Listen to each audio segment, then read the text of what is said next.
Senhoras e senhores, queridas irmãs, queridos irmãos espiritistas, caras amigas e caros amigos que nos acompanham através da Web TV Mansão do Caminho, nossos votos de muita paz. O notável psiquiatra norte-americano James Hollis, hoje octogenário, com uma experiência extraordinária, escreveu um livro, entre outros, muito singular. A esse livro, a que me reporto, ele aborda a problemática da mente humana. E o título do livro é algo chocante: Nos Pantanais da Mente. E entre as várias histórias reais de consultório, ele faz uma anotação a respeito da ubiquidade da culpa e narra uma história singular. Com licença do autor já citado, em minhas emoções, iremos fazer uma releitura da página que a mim muito me impressionou recentemente. Certo dia, já octogenário, o Dr. Hollis recebeu um telefonema muito especial. Invariavelmente, ele não atendia telefonemas dessa espécie à sua casa, nos horários reservados à família. Mas algo muito especial fez que ele atendesse a chamada e foi tomada de surpresa, porque se tratava de uma senhora.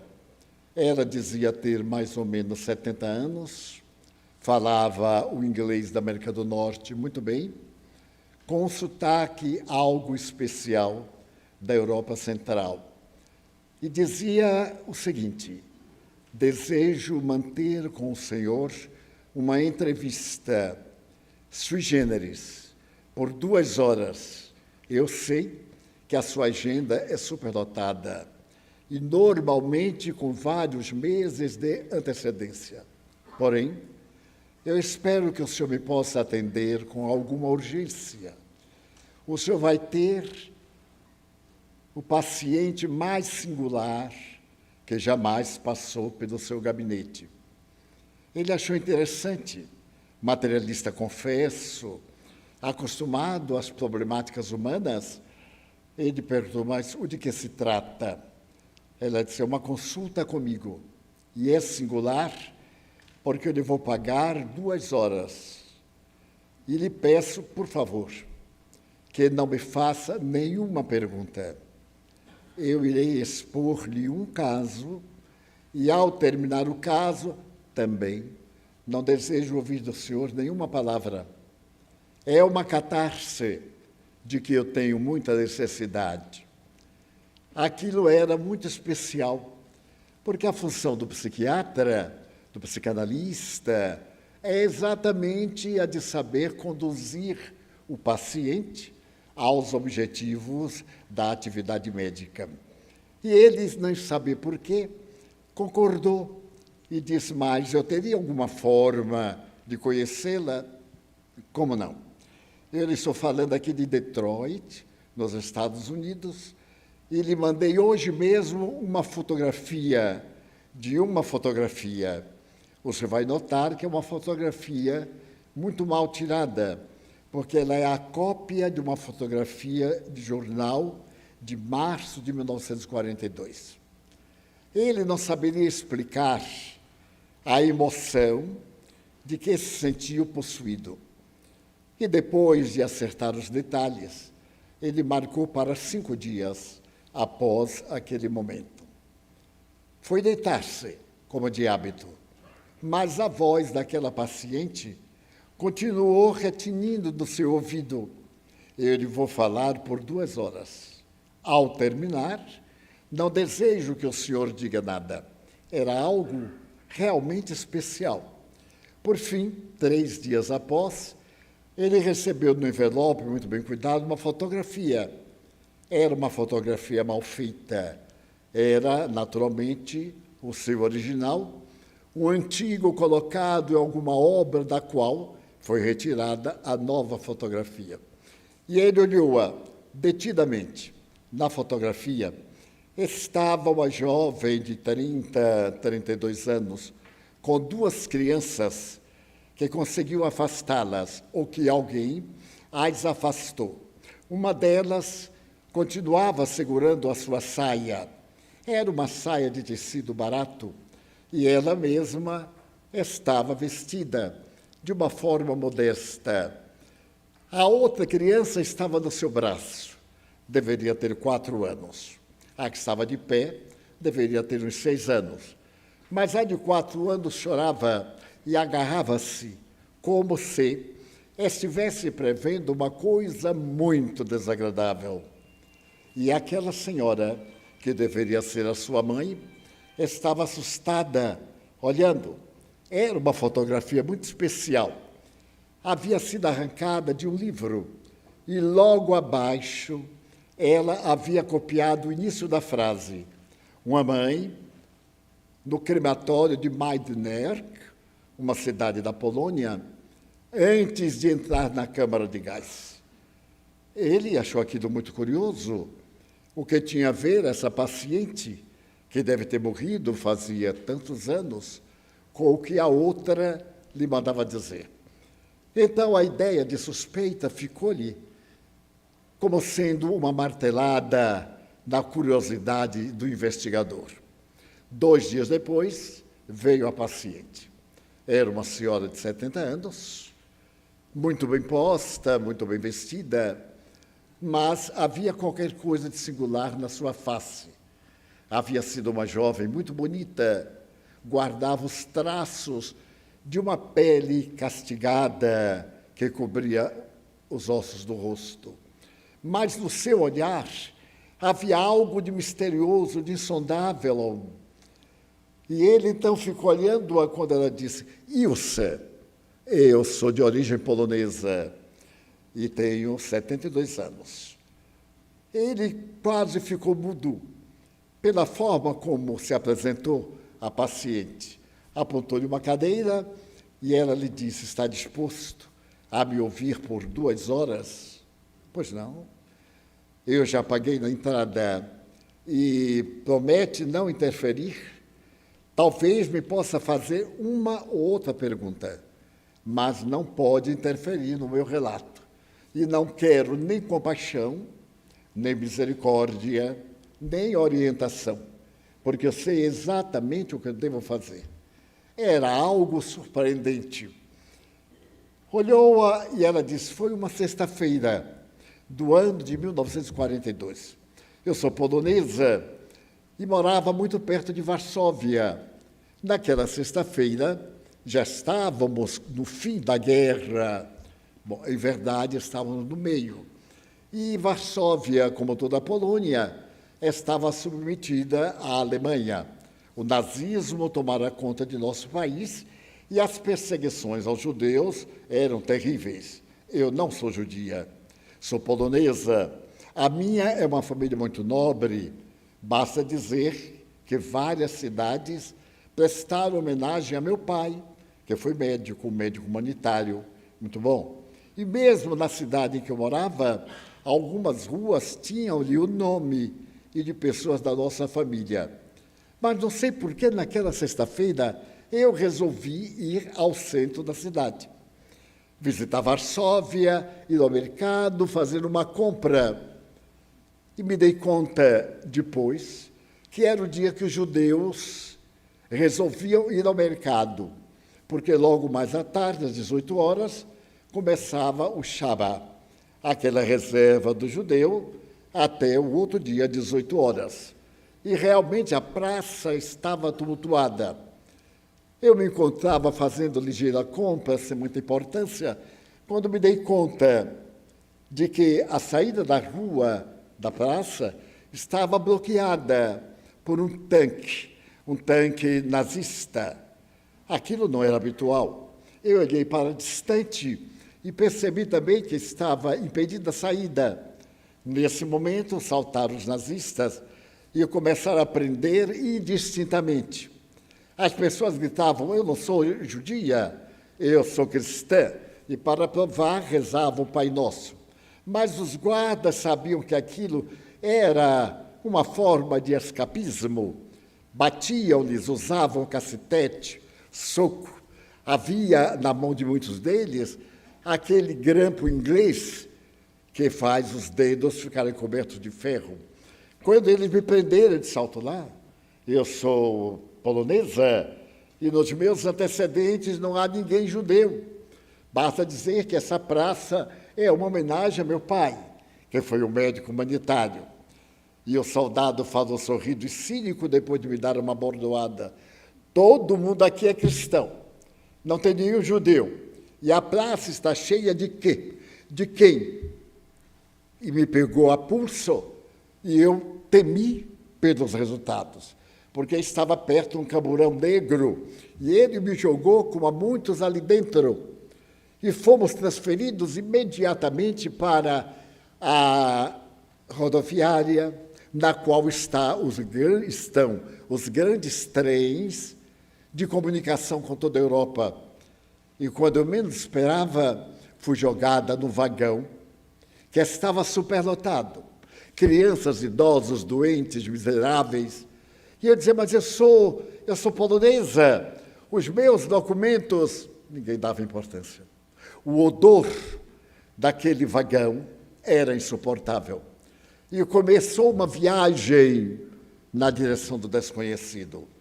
O dia se passou de maneira cruel, lento, doloroso, e o trem arrombava as estradas de toda a Polônia, algumas que me eram familiares. Quando eu ouvi uma conversa que nós estávamos indo para o campo de concentração e extermínio de Majdanek. Então eu digo, mas não é possível. Meus pais estão vivos, minha família, eles não vão saber nunca para onde eu fui, porque a Gestapo não produzia nenhum sinal, não havia qualquer respeito pela vida humana. Por fim, chegamos à estação. A estação parava no campo de concentração. E então se formaram duas filas imediatas, a bofetões, a pancadas de rifles e tudo aquilo que a crueldade humana pode produzir. Então nós fomos andando como animais que vão na direção do matadouro e não sabem como escapar. Então eu podia ver perfeitamente o pavilhão do gás, logo mais eu entenderia, e um outro pavilhão, eram os fornos crematórios, no qual se atiravam os mortos do gás. Então eu fui sendo empurrada, e por mais que eu gritasse, ninguém dava importância, porque a minha era também a voz de muitas pessoas que desejavam sobreviver.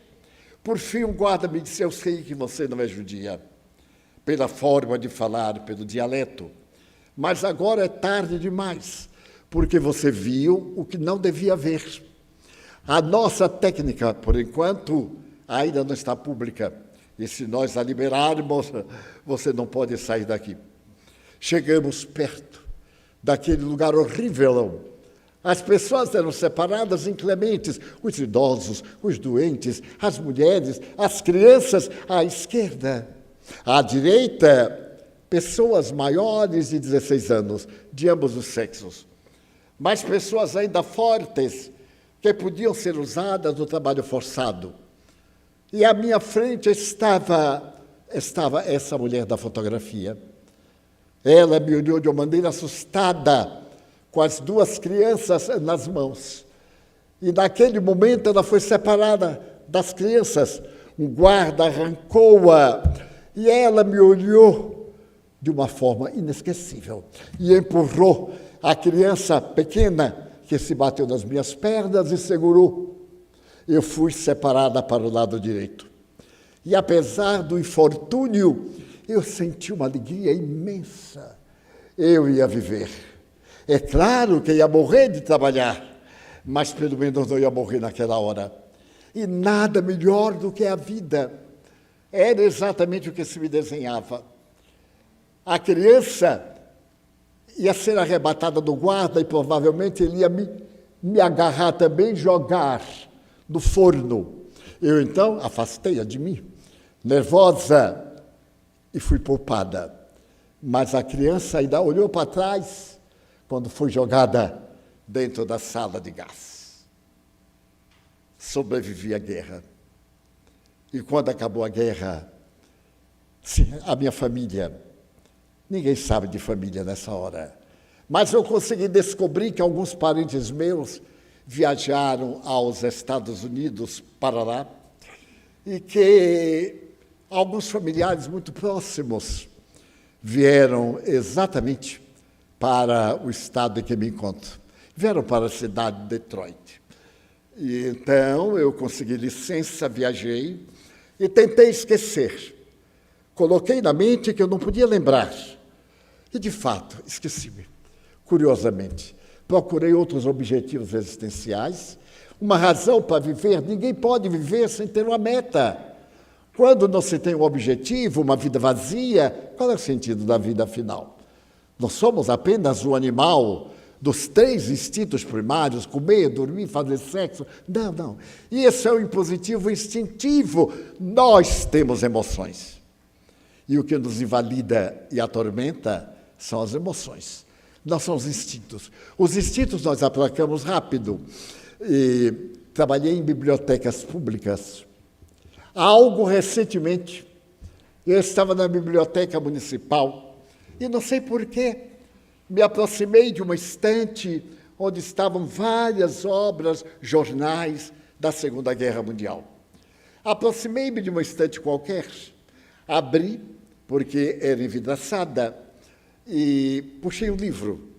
Falava exatamente do campo de concentração de Majdanek, onde eu fiquei 3 anos e fui poupada. Não sei por quê ou por quem, mas eu fui poupada. Passei muito sofrimento, fiquei na miséria, o organismo, tudo aquilo que havia no campo de deplorável tomou conta de mim. Mas muito bem. Mas no momento em que eu ia depositar o livro no lugar, ele abriu-se e estava a fotografia. Alguém fotografou aquele instante mágico em que eu empurrei a criança. Então eu voltei a Majdanek. A partir daquele momento, eu voltei aos olhos da criança, que esperavam de mim alguma atitude. Voltei, perdi a paz. Tornei-me judia, estudei o judaísmo, mas o vazio existencial continuava. Eu descobri que não era vazio, era culpa. Era uma culpa. Eu poderia ter salvo a criança, eu poderia ter morrido com ela. Afinal, que diferença praticamente me fez? Os anos que eu vivi não foram bons. Eu disfarçava a culpa do meu inconsciente. Mas deixei de ser judia, me tornei católica. Fui à igreja muitas vezes, batizei-me, confessei-me, fiz a confissão, botei para fora. Mas o olhar da criança não saía de minha covardia. A criança era judia, mas eu não era. Não era justo eu morrer por uma causa que não era minha. Por fim, eu abandonei o catolicismo. Há uma tradição hebraica que nos diz o seguinte: nós temos uma culpa, um crime. Se encontrarmos 12 pessoas justas a quem possamos confessar, Deus nos perdoará da culpa e nós teremos direito à paz, que é o reino dos céus. Se existe reino dos céus, chama-se paz de consciência. E eu não tenho, note-me, eu tenho 72 anos, mas eu tenho uma experiência de 1 milênio. Eu escolhi o Senhor para ser o meu primeiro agente do perdão. Não me interessa se o Senhor perdoa ou não. Não me interessa. Eu ignorava aquela tradição hebraica.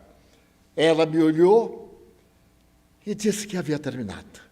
Realmente, eu olhei no relógio, 2 horas. havia sido a sua confissão. E então ela levantou-se para sair e disse, não me diga nada, eu não quero saber de nada. Eu lhe falei, por favor, na saída, peça o dinheiro, porque a senhora não me fez uma consulta. A senhora me narrou um fato, eu não tive nenhum trabalho. Não é justo cobrar-lhe, mas eu faço votos de que a senhora encontre os mais 11 para completar o número mágico que perdoa. Ela levantou-se e me olhou, e eu fiquei com o olhar dela na minha consciência. Eu deveria ter reagido. Aí eu passei a ter culpa, porque a minha função psiquiátrica é liberar o paciente do seu trauma. Daí eu adquiri o trauma dela e fiquei atormentado, porque um dos maiores adversários do ser consciente é a culpa. E então, na obra muito boa, o eminente médico psiquiatra faz um estudo da culpa. E entre a tese da ubiquidade da culpa, ele se refere à culpa de quem sobrevive a um desastre e morre o seu familiar. Dos sobreviventes dos campos de concentração. Todos, talvez sem exceção, têm culpa de não ter morrido. Eles se acham culpados, porque morreram todos. No caso, por exemplo, de um notável psiquiatra austríaco, Viktor Frankl, esse homem que apresentou uma psicologia própria para se libertar da culpa, carregava uma culpa, porque ele esteve em 3 campos de concentração. E no último, Auschwitz, ele sobreviveu. E sobreviveu para ajudar o mundo a libertar-se da culpa e desses fatores que nos levam a transgressões. E então, criou uma doutrina terapêutica muito boa, que tem um caráter existencialista, e falou da tragédia da mente pegada a qualquer uma coisa que nos parece culpa. Então, a culpa existencial da infância, quantas coisas nós fomos inibidos. A mãe, por exemplo, dizer inconscientemente, não faça isto, não faça isto. E a criança adquire o conceito de que tem que mentir, porque aí a mãe concorda, isso pode, isso pode. A criança não distingue o que é verdade e o que é mentira, mas ela sabe distinguir o que agrada e o que desagrada. E então, nessa distinção, nesse momento de ludíbrio do outro, um dia, na idade adulta, surge um tipo de culpa, uma melancolia íntima, uma saudade de algo que a pessoa não sabe definir, que é naturalmente um pré-transtorno traumático. E então, ele estabelece que nós temos que nos libertar da culpa. É claro que a sua técnica é materialista. E eu estive pensando, desde quando eu li a história, li o livro, que a doutrina espírita é a mais notável terapêutica filosófica da humanidade. Muita gente pensa que o espiritismo é para ajudar no casamento, para poder manter o emprego, para poder tirar o mal olhado, essas coisinhas todas de superstição afrodescendente. Não, o espiritismo não tem nada a ver com isso. Basta dizer que, pelo próprio nome, é uma doutrina que não existia até 1857, quando o senhor Hippolyte Léon Denisard Rivaio, que era o nome do emérito professor, mais tarde conhecido pelo pseudônimo de Allan Kardec, cria uma filosofia de vida à qual ele dá o nome de Espiritismo. Ele criou um nome. Daí, abrindo parêntese, nossos irmãos protestantes dizem e me dizem, olha, a Bíblia condena o Espiritismo. E notável. Ela condena uma coisa que não existia. Qual é o problema? Passou esse espiritismo 57 séculos atrás. E então eu crio a palavra espiritismo e definiu que é uma ciência que estuda a origem, a natureza, o destino dos espíritos e as relações que existem com o mundo corporal. Portanto, é a sua definição científica de pesquisa de laboratório. Mas a sua definição a respeito da filosofia de vida é aquela que nos reabilita. Todos nós erramos. O erro é uma metodologia da aprendizagem. Ninguém, sem exceção, no caso, exceção seria Jesus Cristo, vive sem se ter equivocado. O erro, o equívoco, não é um mal, é uma técnica que nos ensina a fazer corretamente. Eu vou andando, escorrego. Da próxima vez eu presto mais atenção. Bem, na minha idade se escorrega com ou sem atenção. Eu não sei o que será. Os médicos dizem que a gente vai perdendo, vai ficando com os ossos fracos, principalmente as mulheres, graças a Deus. Esse perigo eu não tenho.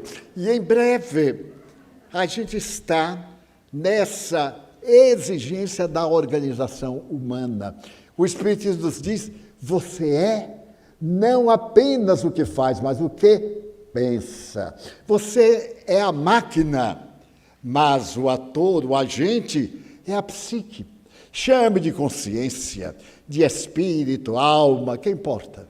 A designação nem sempre define o fato, mas nós somos imperecíveis. A morte não nos destrói. Então, a morte que causa tantos danos, o Espiritismo matou. Certo dia eu proferi uma palestra e disse assim, o Espiritismo matou o maior adversário da vida. E alguém perguntou, qual é? Eu disse, a morte. Porque ninguém morre. Transfere-se de uma faixa vibratória para outra. Naquele tempo que eu pronunciei a frase, eu não sabia o que era física quântica.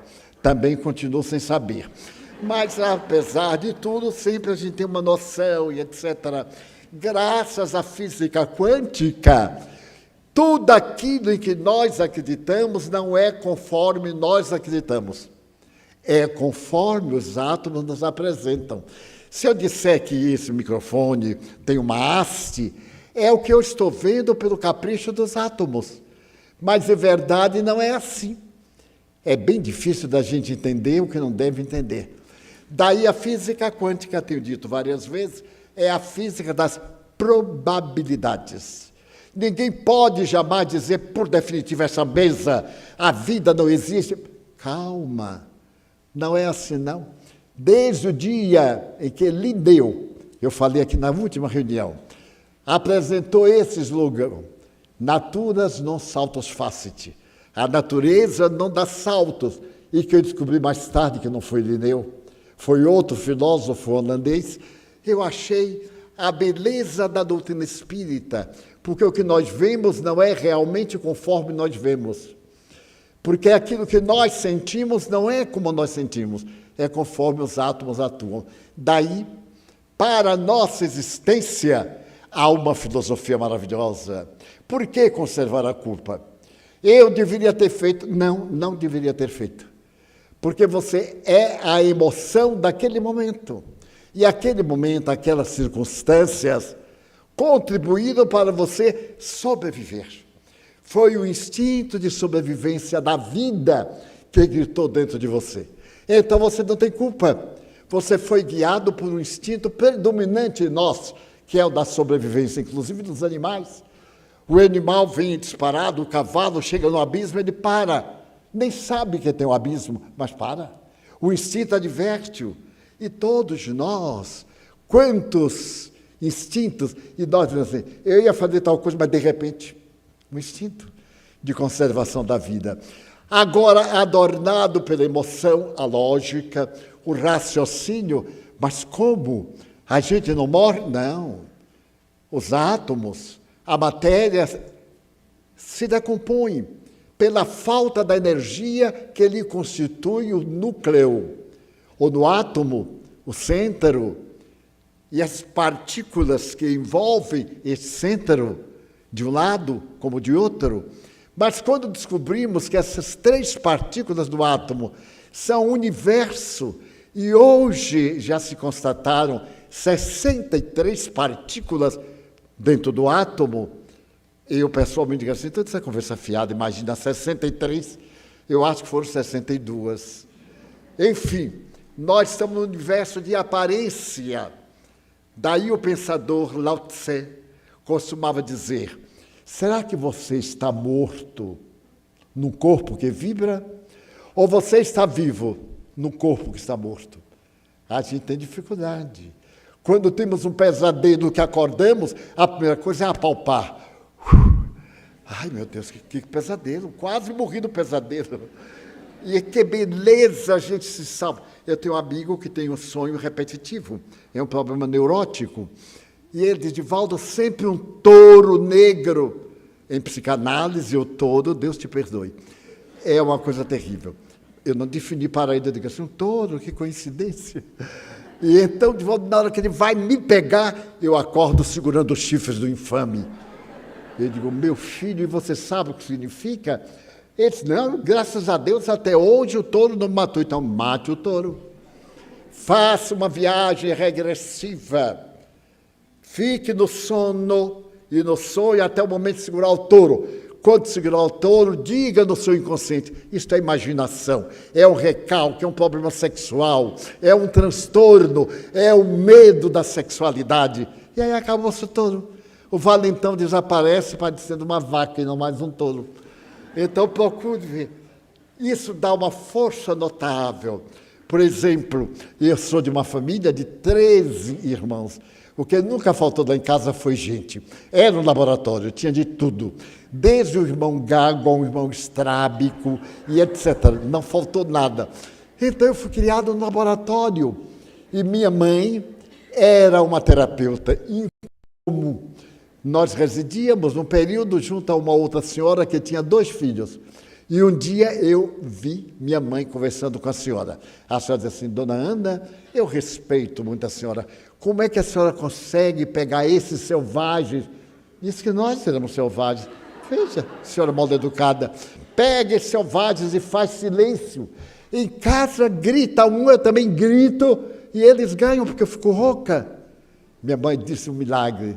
É que eu tenho 13 filhos, minha senhora, e 13 gargantas produzem mais som do que uma. Então, quando eu vou falar, eu faço assim, e aí todo mundo, cala a boca que mãe vai falar. Todo mundo cala a boca. E eu falo baixo. E alguém que se atreva a dizer, não estou ouvindo. Porque aí eu dou um beliscão, da próxima vez boto bem na frente para ouvir. Era uma terapia formosa. Qual é a mãe que dá beliscão hoje, criança, para ficar recalcada? Então, a mãe que fica recalcada, a criança não pode. A criança tem que ser toda mimada, toda desajustada, toda terapeutizada, conforme o terapeuta. Então, é uma coisa curiosa. Daí o Espiritismo é uma filosofia de natureza transcendental, terapêutica. Eu estou com 95 anos, eu só digo porque todo mundo já sabe. Porque muita gente diz assim, não parece. Eu olho no espelho também, eu acho que não parece. Mas eu encontrei um senhor mal educado, o homem me olhou muito e perguntou, quantos anos você tem? Disse, 92 na época. Parece mais. Eu então olhei para ele calmamente, como é o nome de sua mãe? Para eu transferir. Então a nossa terapia chama-se Viva Agora. Não espere o Natal. O Natal nunca espera por ninguém. Quanto mais nós programarmos o dia do casamento, é um dos piores dias do casamento, é o dia do casamento. Uma amiga minha me disse, Divaldo, eu comprei um sapato alto, eu estava naquela moda que eu usava perna de pau. Você sabe o que é ficar daqui? Eu passei o dia inteiro com um tipo de chinelo comum, mas eu tinha que calçar, porque na hora da televisão, e ao invés de eu pensar que estava me casando, eu pensava no pé. Eu disse ao meu marido assim, dá um jeito de eu sair, porque eu vou desmaiar nesse sapato miserável. Mas era a moda, imagina, casar com método antigo, nem na outra encarnação. Aí o Espírito diz, viva hoje. Você é o que de si você faça. Pense, não tenha preguiça de pensar. Pense, porque dentro de você está o conhecimento de outras reencarnações. Daí, Sócrates, quando definiu educação, eduscere, ele deu uma definição sui generis. Educar é arrancar de dentro. Era a experiência de sua mãe parteira. Ela arrancava o filho das entranhas. E Sócrates arrancava o conhecimento de dentro de nós que vivemos noutra existência. Daí, nesta breve excursão à reflexão, pensar o Espiritismo é uma filosofia, mas uma filosofia de vida alegre. Quando eu vejo um espírita triste, ele não é nada. E repita a lição de um santo da igreja primitiva: cristão triste é um triste cristão. Porque quem acredita na imortalidade, quem sabe que vai viver e que qualquer coisa que aconteça pode ser remendada ou retificada ou substituída, não fica triste, fica até alegre. Daí os cristãos primitivos iam para o martírio alegres. Hoje, qual é o nosso martírio? É aguentar a maledicência dos outros, né? Dá uma olhadinha numa rede social para ver se o nome da gente está. E se estiver ali algum fake, nossa, que palavra bonita, fake, é mentira, é suposição. A gente fica triste, amargurado que a vida é infeliz. Por favor, não aceite a infelicidade. É uma questão optativa. Se alguém disser assim, mas o Divaldo Franco é uma peste, eu vou rir porque eu não sou uma peste. E fico contente porque ele está mentindo. E se for verdade, eu digo, eu tenho que me retificar. Bom que ele disse que eu sou uma peste, né? Mas há aquela peste da bexiga, que é horrorosa, como há outras pestes tão simpáticas, né? Agora é trauma. A peste é coisa nova, é síndrome. Olha, o povo consegue tanto para disfarçar. Estamos agora com a síndrome da bexiga do macaco. Por que do macaco, meu Deus? Tanta gente para ter bexiga foram arranjar do macaco. Pois eu, de vez em quando, dou uma olhadinha na mão para ver se já tem bolha. Então, um amigo me diz, Divaldo, pelo amor de Deus, use máscara. Eu digo, olha, um vírus da pandemia vai olhar e dizer, tem tanta gente jovem precisando de mim, por que eu vou atacar o pobre do Divaldo? Deixa, e Deus esqueceu de mim, que continue esquecido, pelo tempo que ele aprovê. Então eu quero deixar uma mensagem, leiam o Espiritismo. É uma filosofia, não exige nada, não proíbe nada, nos dá liberdade de fazer o que nos aprouver, mas tem uma consequência filosófica. O efeito será inevitável lá a causa. Se eu plantar manga, eu vou colher somente manga, a não ser o verbo mangar, que alguém vai mangar de mim, mas mesmo assim é manga. Então, com essas reflexões, eu avancei um pouquinho, coisa que nunca eu faço. E vamos à segunda parte. Então, vamos dar início agora a perguntas e respostas. A primeira pergunta para a doutora Clarissa. Doutora, qual é a importância da abordagem da espiritualidade durante a consulta inicial? Bom, boa noite novamente. Então, assim, é muito importante você conhecer o paciente, né? Então, muitas vezes, um paciente que está ali trazendo para você um problema, ele tem por trás dele, né, todas as vezes, toda uma história. Então, é importante a gente saber, por exemplo, se aquele paciente ele é testemunha de Jeová e ele não vai aceitar uma transfusão de sangue. E ao médico não cabe julgar se aquilo está certo ou se está errado, de acordo com, né, com as suas crenças. Então, é muito importante ter esse conhecimento e, muitas vezes, utilizar para conforto do paciente a sua própria religião. Então, quantas vezes eu já falei para um paciente que está num estado de sofrimento, volte, converse com seu pastor da sua igreja e aborde o que você está sentindo, vamos juntos nessa caminhada, né? Ou então vá ao seu centro. Ah, doutora, sou espírita, posso fazer uma cirurgia espiritual? Pode. Então, assim, acho que a partir do momento que o médico incorpora isso à sua consulta, ele dá a chance ao paciente de mostrar todas as facetas de sua vida, Mário. Muito obrigado, doutor. Divaldo, episódios de câncer na vida de uma pessoa seriam necessariamente situações para resgate de faltas cometidas em existências anteriores? Não apenas em existências anteriores, mas também na atualidade. Provavelmente, na grande maioria, determinados cânceres são expiações. São fruto de condutas muito graves em relação a si mesmos e à sociedade. E, noutras oportunidades também, são consequências de nossa conduta. O abuso do cigarro, por exemplo, não está no karma de morrermos com uma problemática pulmonar se não fumarmos. Esse é um dos fatores, dos muitos fatores. O excesso do álcool para o aparelho digestivo, para o fígado, as emoções que nós podemos perfeitamente educar e corrigir. As pessoas que já despertam contrariadas, irritadas, trazem patologias, doenças internas que necessitam ser tratadas. Nos países como o nosso, quando se fala a palavra câncer, já acha que a pessoa já morreu. Não, não é exatamente assim. Hoje o câncer, felizmente, é muito diagnosticado, porque a ciência desenvolveu de tal forma que penetra nessas causas ocultas que antes a cultura não abria campo para a pesquisa. Mas, invariavelmente, nos casos mais graves e tenebrosos, vem do passado nosso, de determinada conduta em relação principalmente ao nosso próximo. É como se, diz, por exemplo, a medicina, nós temos o corpo carnal, temos a energia, a consciência, mas entre ambos há um corpo aparente.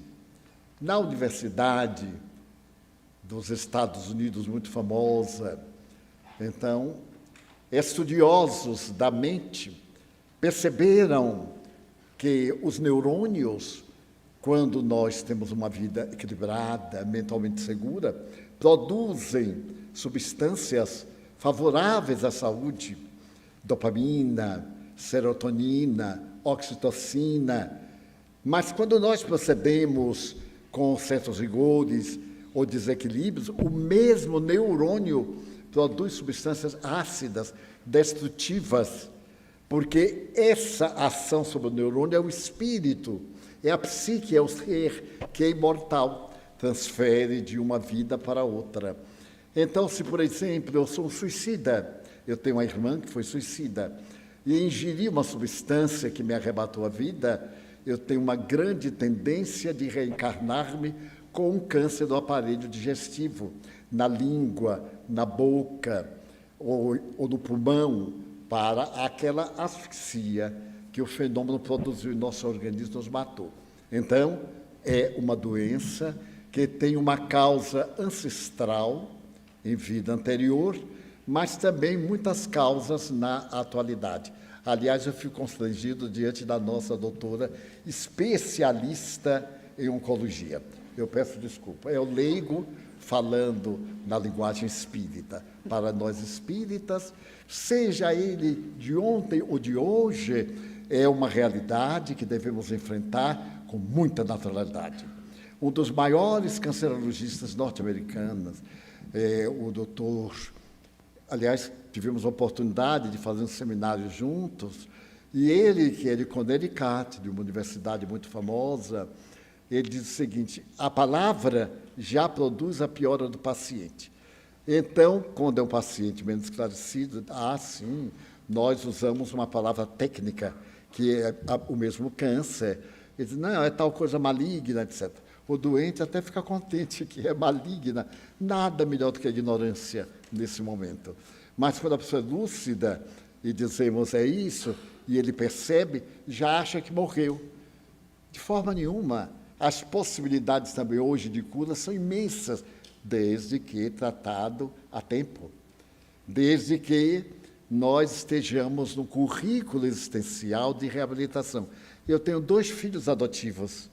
Curiosamente, há menos de um mês, morreu com câncer de pâncreas. Quando ele se deu conta, já estava com metástase. Nunca sentiu nada, a não ser uma estranha melancolia ancestral. Ele tinha um pouquinho de depressão, desde muito jovem. Eu atribuí essa depressão à sua origem, à ausência de pais, a ter vivido jogado no mundo. Trouxemos para casa e nunca permitimos que fosse um orfanato. Não, era um lar de crianças. Crianças que, por essa ou aquela razão, não tinham pais. Muito bem. Mas ele foi até o fim. Com 2 semanas, 3, após o diagnóstico, ele morreu de uma forma dolorosa. Pois sim, menos de um mês depois, um segundo filho, de uma cidade totalmente diversa, de origem diversa, quando nós adotamos, apareceu com mal-estar, muita exposição, fez os primeiros exames, câncer do esôfago. As mesmas características e a impossibilidade total do refazimento, porque já está com metástase, está para morrer nestes dias. Então, eu estava meditando nessa aparente coincidência, ou nessa contaminação psíquica, eles de origem diferente, vivendo na mesma casa, contraíram uma enfermidade mais ou menos no mesmo tempo, e não terem uma possibilidade, uma esperança, porque não tem, face a esta contingência de ser um órgão muito delicado, o esôfago, o aparelho digestivo, e até o fígado já está com metástase. Daí, o melhor remédio é a mente. Diz esse querido instrutor da cancerologia, eu não sou canceroso, eu tenho câncer. Quem tem hoje pode não ter amanhã. E faz uma receita muito boa numa das suas obras, que é Medicina, Amor e Milagres. Medicina, Amor e Milagres. Faça a sua autocura através da mente. Faça a terapia matando as células contaminadas através de uma terapia interior muito eficiente. Eu tive suspeita de câncer de próstata e o meu médico, um homem extraordinário, que me deu o prolongamento da vida, me sugeriu uma cirurgia em 2007. Então, eu a fiz. E ele disse, você vai morrer de qualquer outra coisa, mas não deste câncer original. E, de fato, aqui estou ótimo, jovem, esperando uma outra doença. Mas nós teremos que trabalhar muito a nossa mente para não deixar que nossos medos, nossa ignorância, as superstições tomem conta de nós. Somos filhos de Deus. Vai morrer? Vai, todo mundo. É desagradável dizer que todo mundo aqui vai morrer, mas o que eu vou fazer? Já imaginou? Nós chegávamos a 3.000 anos sem um dente, sem um fio de cabelo, aquela coisa. Então, a morte é uma benção. Daí, seja qual for a causa, encaremos de uma maneira positiva com a filosofia. Eu vou viver. Não é uma ilusão, porque, como eu disse da minha família, minha mãe me apareceu com 8 dias depois de morta. Meu pai me apareceu com 1 semana, me produzindo um grande choque, porque eu estava proferindo uma conferência em um lugar pequenino, Santa Cruz do Sul. E então ele me apareceu, eu tive um choque, porque eu estava proferindo a conferência a 3 metros. Ele virou para mim e disse assim, meu filho! Ai, mas eu tomei um susto. É verdade o que você me falou. Eu disse assim, fazendo a palestra, perguntei ele mentalmente, e o que é que eu lhe falei? Que a vida continuava. Ai, me deu vontade de sair correndo e gritando, porque a vida continuava para meu velhote, que morreu com dúvida. Era terrível, parecia um cientista decadente. Ele me pediu uma prova, eu explicava, ele ficava contente. Daí a meia hora ele dizia, e se não for assim? Eu digo, se não for assim, não tem jeito. Então é melhor que seja assim, para confortar. Doutora, os guias espirituais podem ajudar os médicos em decisões difíceis? Sim, eu acho que existe a intuição, né, que com certeza é uma canalização, né, eu sempre digo, principalmente nos hospitais, né, nos ambientes onde existe uma paz, existe uma cultura do amor, com certeza nós temos guias espirituais que estão ali e muitas vezes diante de um paciente difícil, você está perdido sem saber o que você faz, e você ora, e aquilo vem, né? A resposta vem. Então, eu acho que, claro, que não são todos os médicos que podem sofrer, né, uma influência espiritual, porque alguns médicos não acreditam ou então se fecham. Mas eu acho que para os médicos, principalmente para os jovens médicos, acho que procurar qualquer tipo de espiritualidade é muito importante para criar esse canal. Bem. Divaldo, o mal de Alzheimer é uma doença do espírito? Sim. Todas essas enfermidades que até hoje a ciência ainda não encontrou uma causa definitiva, tem observado as causas gerais e que ainda não se encontrou uma terapia libertadora, são doenças da alma no corpo. Então, eu vejo, por exemplo, meu pai teve Alzheimer na parte final, mas era um Alzheimer tão peculiar ao temperamento dele, não tinha nada que ver. E eu notei a presença do Alzheimer logo no começo, porque ele me dizia assim: meu filho, eu trouxe para ver aqui na Mansão do Caminho muitas crianças, 150 crianças, então o idoso gosta, ele se distraía com os meninos, mas tinha preconceito, ele não gostava dos afrodescendentes. Até um dia que eu registrei uma criança afrodescendente como meu filho biológico. Meu pai tomou um choque que quase ficou bom do Alzheimer, porque deixaram uma criança numa lata de lixo. Quando eu cheguei, a criança chorava muito, estava quase comida pelas formigas, as pálpebras, o local do umbigo, e chorava desesperadamente. Eu olhei, então ele parou de chorar, os olhinhos brancos, me olhou. Eu fiquei assim tão emocionado, digo, que forma de entrar na vida, não é? Comido pelas formigas, não tem ninguém, não. Eu vou mudar o destino dele. Saí correndo na calçada e fui até o notário. E quando eu entrei afobado, o notário perguntou: o que foi que aconteceu? Eu digo: eu sou pai. Ele disse: ó, era o primeiro filho, tinha 18 anos. Ele disse: pois não, e o que é que vai fazer? Eu digo: vim registrar. Como é o nome do menino? Eu disse: Jaguaraçu Pereira Franco. Nome do pai: Divaldo Pereira Franco. Nome da mãe? Eu disse: não tem mãe.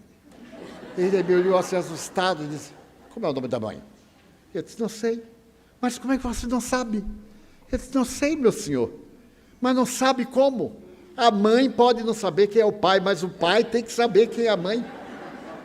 Eu disse assim: mas ele era pretinho, naquele tempo não era proibido chamar preto, não. Eu acho tanta graça na linguagem, nas pessoas. Naquele tempo eu disse: ele era preto, ele é preto. Como é o nome da empregada? Eu digo: nada disso. Mas ele não podia contar ao homem. Eu estava desafiando a lei, só que na minha estupidez eu também não sabia. Quando eu vi entrar um espírito, veio andando e me disse: olha, Divaldo, põe meu nome. Eu disse: você quem é? Alta de Souza. Eu fui poeta lá no Rio Grande do Norte. E então pode colocar meu nome, Alta de Souza. Eu morri em 1901, não há nenhum problema. Eu aí sorri para o homem e disse: olha, o nome da mulher é Alta de Souza. Você lembrou, não é? Bom, e assim, quando eu apresentei a meu pai, eu disse: olha, meu pai, seu neto. Ele disse: de onde tiraram esse carvão? Eu disse: da vida. Ele disse: você registrou como filho? Eu disse: com o nosso nome. Devia ter pedido licença, porque o nome é meu. Eu digo: não, senhor, eu botei o meu. E ele era muito generoso. Ele disse: mas, meu Deus, nunca pensei de, na hora da morte, ter um filho carvão, um neto, uma coisa. E morreu muito feliz, porque mais tarde deixaram também uma menina. E eu agarrei a menina, já estava viciado, corri ao notário e disse: eu venho aqui registrar uma filha. Ele disse: mas como? Há poucos dias você esteve aqui. Aí que eu me lembrei que não dava muito tempo. Ele disse assim: mas quanto tempo tem? Ele disse: tem 7 meses. Eu disse: pois é, exatamente o tempo, é prematura. Nome da mãe, eu disse: a mesma. Eu sou espírita, sou fiel à mesma. Daí, o Alzheimer e tantas outras doenças são da alma. Oremos, procuremos dar alegria à vida e vivamos bem hoje. Doutora, qual é a importância da oração para o equilíbrio emocional dos pacientes? Essa é uma pergunta muito interessante, porque existem muitos estudos científicos, né, que mostram que não só a oração, mas a meditação, ela leva a um equilíbrio emocional, como o Divaldo também falou, né, de todas as endorfinas que nós temos, que são substâncias que são produzidas pelo corpo. Então, até foram feitos estudos fazendo ressonância magnética de pessoas que oram e pessoas que não oram. Existe um aumento da capacidade de áreas extremamente importantes do cérebro. Então, a oração, ela deve ser incorporada, né, não só pelos pacientes, mas pelos médicos, por todas as pessoas, né? A oração é um momento de meditação com você mesmo. Muito bem. Divaldo, você poderia nos falar um pouco sobre a doutora Louise Hay, sua vida e o caminho encontrado para a cura do câncer? Louise Hay foi um fenômeno da psicologia norte-americana. Ela desencarnou no ano passado. E, para mim, foi um exemplo de vida encantadora. Lendo-lhe a biografia, que me aconteceu na época, eu passei a admirar essa senhora, que não era bonita, que tinha dificuldade para arranjar um marido naquela época, na América, e que se permitiu algumas leviandades da idade, das circunstâncias, da cidade em que vivia, mas não era feliz.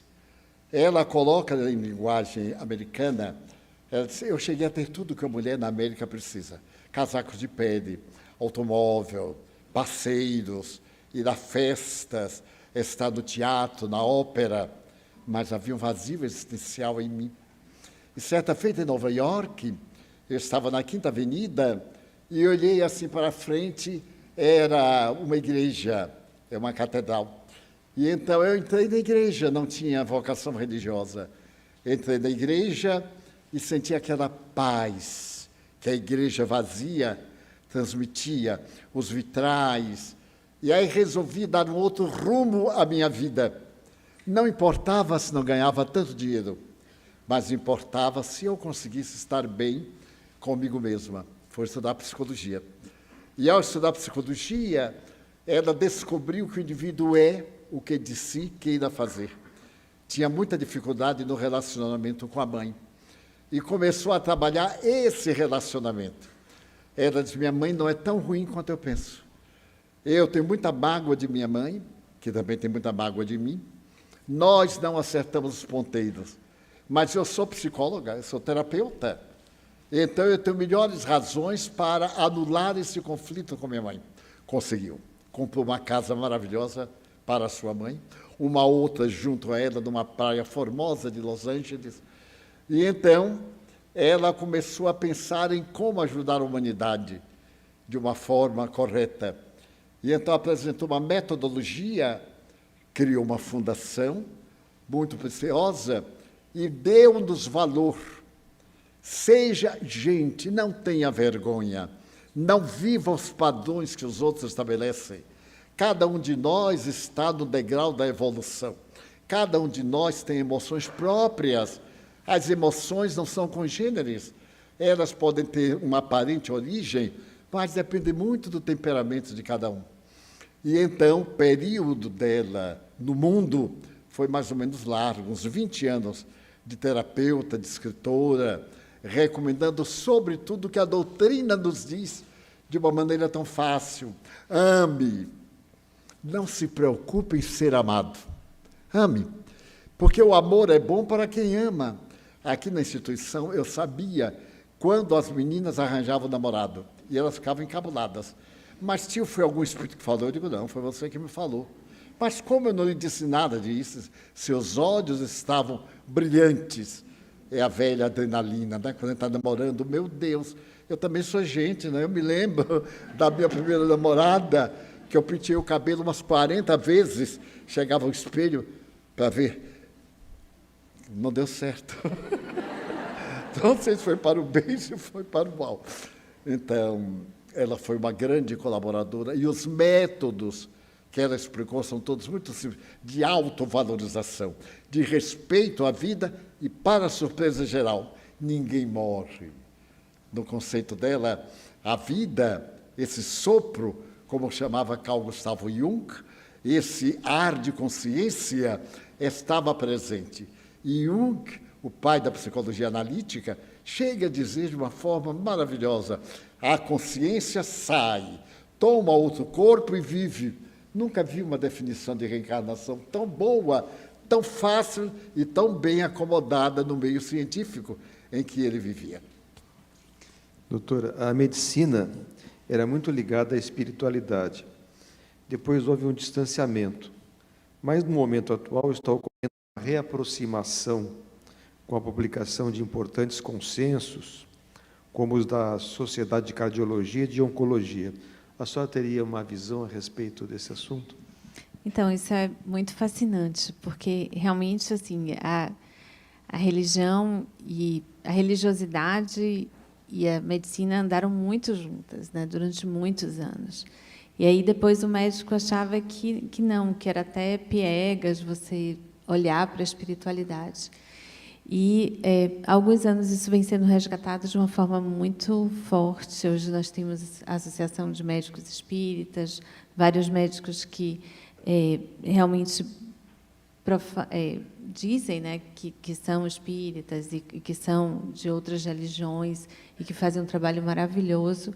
E, alguns anos atrás, a Sociedade Brasileira de Cardiologia lançou um consenso sobre espiritualidade e, na minha gestão, como presidente da SBOC, nós tivemos a graça também de construir um consenso e que mostra, principalmente, a importância, né, de você, como médico e como paciente, você ter um alicerce dentro da religiosidade, né, dentro da espiritualidade. Não importa a sua religião, realmente, mas importa você ter um norte, uma crença.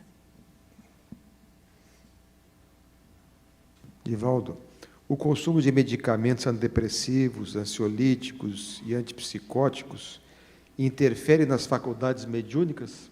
Sem a menor dúvida.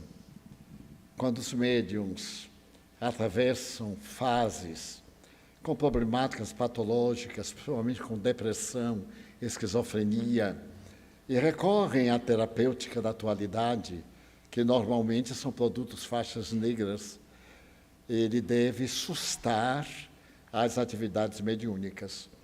Porque o fenômeno mediúnico é um fenômeno orgânico. Não é maravilhoso, transcendental, é orgânico.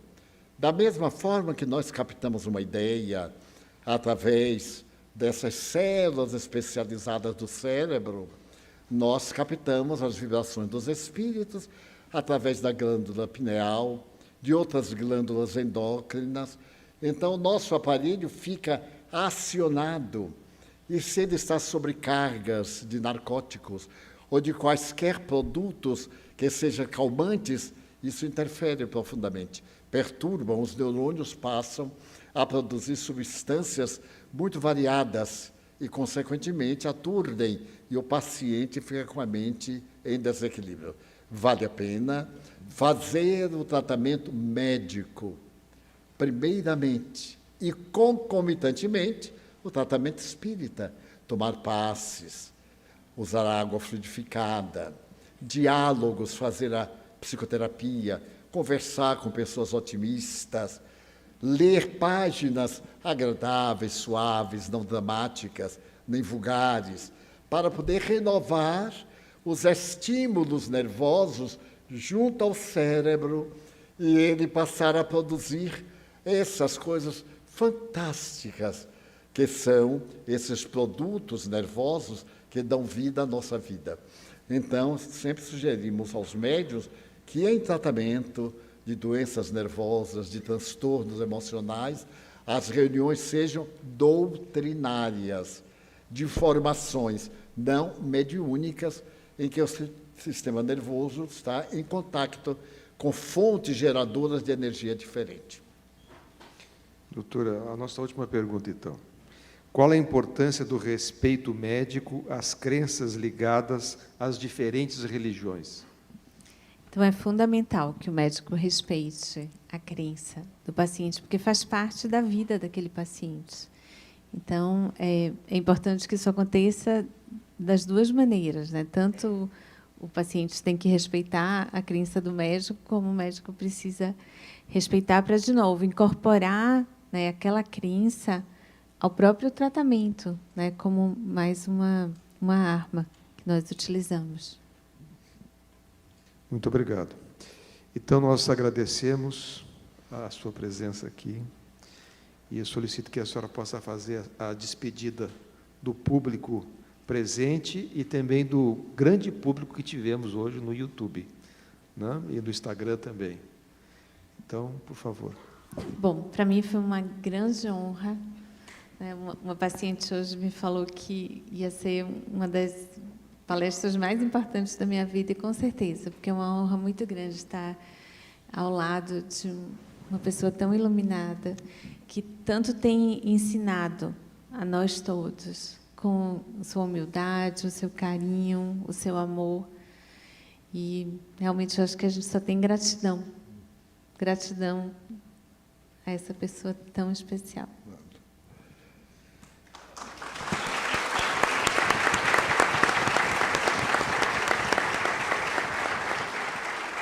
Então, eu agradeço a presença de todos, ao nosso público que nos acompanhou pelas vias virtuais, YouTube, Instagram, Facebook. E agradeço a nossa tradutora de Libras, a Isiane, que está aqui conosco, né? A Divaldo Franco, a professora Solange, a equipe da TV Web Mansão do Caminho, ao Sérgio, ao Júnior, a sua família, seus pais que estão aqui, seu esposo. Muito obrigado pela presença. E aos amigos que nos acompanharam aqui. Muito obrigado a todos. Agora nós vamos à conclusão e encerramento da nossa reunião, com a aplicação dos passes coletivos. Eu convido, então, os médiuns passistas da casa, da equipe da Telma, para se prepararem ao longo dos corredores. E eu rogaria, então, a Divaldo que nos conduzisse aí no encerramento da nossa reunião do dia de hoje. Muito obrigado a todos.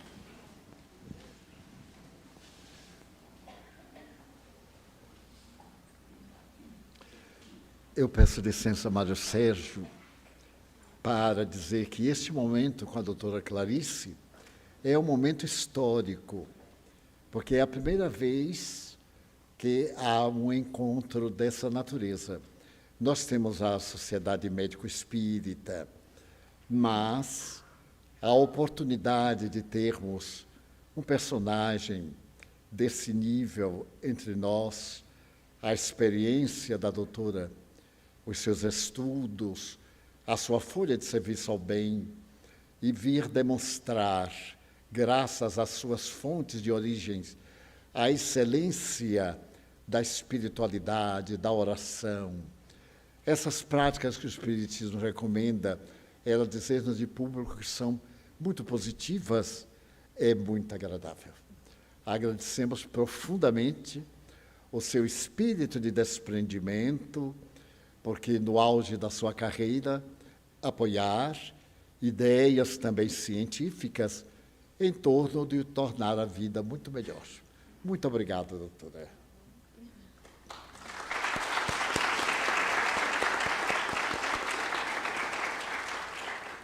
Agora, vamos fazer uma pausa mental e pensar em Jesus, esse filósofo notável, esse homem que superou a humanidade e que prometeu estar conosco em quaisquer horas, em todas as dificuldades. Eis-nos aqui, para que os benfeitores espirituais possam atender às nossas necessidades. Nós te suplicamos em favor da nossa saúde, da nossa paz. Derrama sobre nós aquelas energias que te caracterizaram ao atender o público sofrido de então. Queremos suplicar-te pelos suicidas, os que não se deram tempo de pensar na sobrevivência do ser, também daqueles que nos amam e aos quais amamos. Agradecemos-te, Jesus, as bênçãos do pão, do lar, da família. E nestas vésperas de epidemia, neste terminar de pandemia, coloca-te do nosso lado e espanta da terra as ameaças, incluindo as guerras, da natureza primária do ser humano. Leva-nos de volta ao lar, dulcificados, confiantes, alegres, trabalhando por um mundo melhor, dando a nossa cota, por mínima que seja, muito valiosa.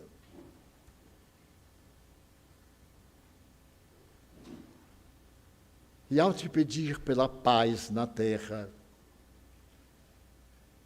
pela nossa paz familiar,